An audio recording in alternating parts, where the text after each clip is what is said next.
Dr. Peterson, what if we get rid of Facebook, but whatever takes its place is worse? Because technology always builds on the past technology, and we could be going in a really interesting direction. Yeah, well, we're going in about 10 interesting directions at the same time, I'm afraid. Yeah. And it's very difficult to understand how to monitor and control all this social media. It's such a powerful force. And it changes so quickly that we really can't stay adapted to it. Yeah. You know? It's actually, we're basically racing against something that's smarter than us, I think. Right? Yeah, I think that's happened ever since the beginning of time, actually. Yeah, you know, yeah, we do kind of fail and die after all, eventually.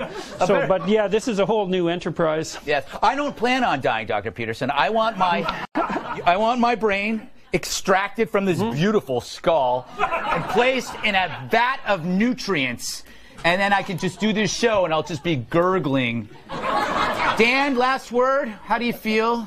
About your brain gurgling? Yes. I'm concerned. Yeah, I think there's not going to be enough nutrients. What if it turns into like a chia brain and it starts and stuff starts growing out of it? All these amazing thoughts you have. It's so true. All right, coming up, everywhere he goes, he brings order to chaos. My exclusive interview. It's exclusive with Jordan Peterson on Living Your Best Life. That's next.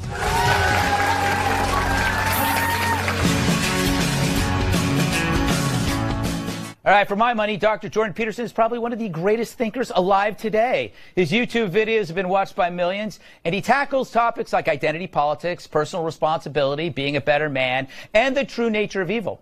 Earlier this year, Dr. Peterson gave a TV interview, and the topic turned to free speech. It went like this. Why should your right to freedom of speech trump a trans person's right not to be offended?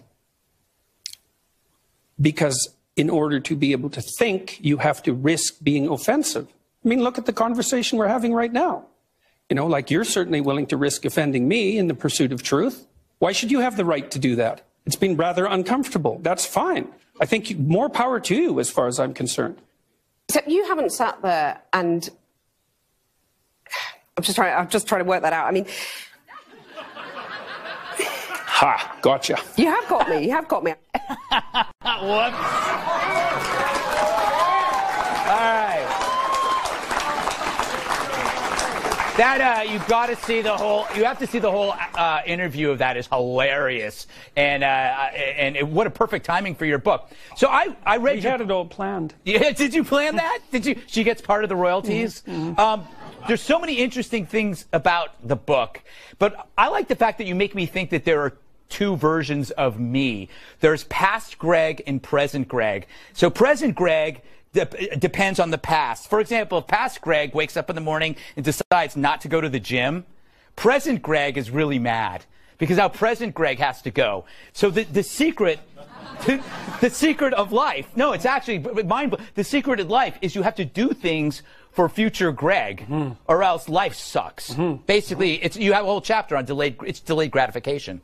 Have I explained it? That's pretty good. Yeah, thank you. Yeah, I'm impressed. Yeah. Should I just interview myself now? Well, you're pretty witty. But what do you? Why is that? You kind of paint that as the linchpin of society's survival, right? Yeah, well, it's the discovery of the future, delayed gratification, right? Right. Human beings invented time or discovered time, and we're about the only animals to really have managed it. So we have to sacrifice what's immediately gratifying for the future, and for our future selves, but also for other people. Right. But the payoff for that, I think, is not so much happiness, but a sense of deep engagement with your life. Now, one of the things that I've been attempting to make clear repeatedly in my YouTube lectures, for example, is that you need a sense of meaning to fortify you against the trouble of life, the suffering of life, and mostly you find that meaning in adopting responsibility, right? And that's not the same as pursuing happiness, or certainly not the same as being impulsive. You find the meaning by taking care of yourself and taking care of your family and taking care of your community, and if you fail to do those things, there's also a big price to be paid that everyone pays. And this seems to be something that we've forgotten. We've forgotten, and we've also failed to teach to young people, as far as I can tell. Yeah. Which is a mystery and a catastrophe at the same time. Yeah, you know, and basically you say if you want to change your life, essentially the first thing you should do is clean your room, right? Well, I'm a traditionalist partly because of my social science training. Like, one of the things I've learned as an active clinician and a social scientist is that most feel-good, large-scale interventions end badly.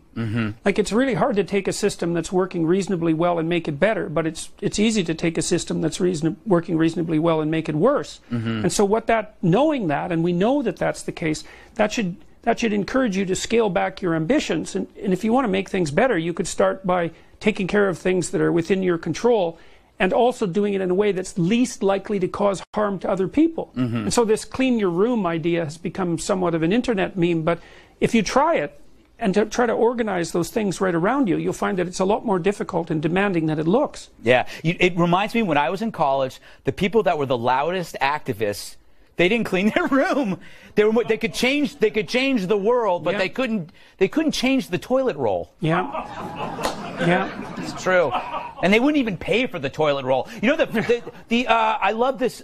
There's so many good things in here, and I want to talk about the lobsters, because you do a chapter on lobsters, and it really does tell you about the kind of sobering meaning of life, because what exists in lobsters exists in humans, and you can take the leap from there of how it relates to the rise of Christianity in Jesus Christ. Is that fair to say? That's a tough leap, that last one. Yeah, well, lobsters, the suffering of lobsters is based on a dominance hierarchy. Yes. And the dominance hierarchy exists among humans. Well, the point that I was trying to make in that chapter, which is the first one among others, is that, like, the radical leftists have a proclivity to blame hierarchy and inequality on Western culture and capitalism. And look, inequality can be a real problem because people stack up at the bottom, and that can destabilize your entire society. And no one likes poverty. Like, no one's in favor of poverty. But the problem is that the reasons for inequality are much older than human society itself. And so when the radical leftists play their linguistic games, let's say, and blame all of that on capitalism, then they're not treating the problem with its requisite seriousness.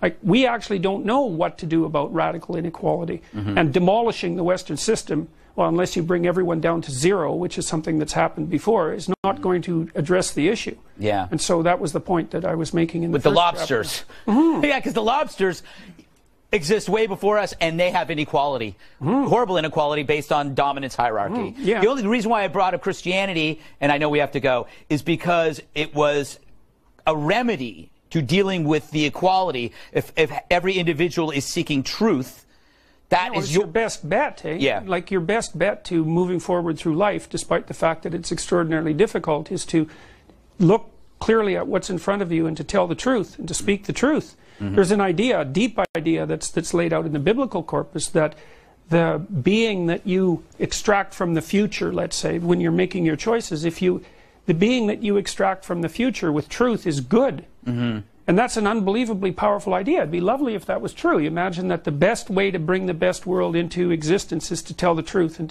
to live out the truth. I believe that that's the case. Yeah. So there you go. Buy the book. Good book. Great book. Up next, why are there fewer women engineers? Someone should call Amtrak. Thanks. Good job.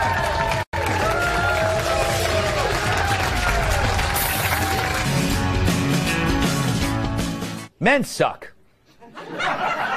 That's according to engineering professors who argue in some journal that masculine social norms prevent women from becoming engineers.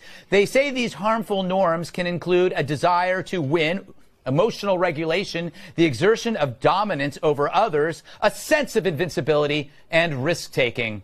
They conclude that masculinity and their harmful norms justify the subordination of women. Harmful norms? The only harmful norm I know is this dancing bear.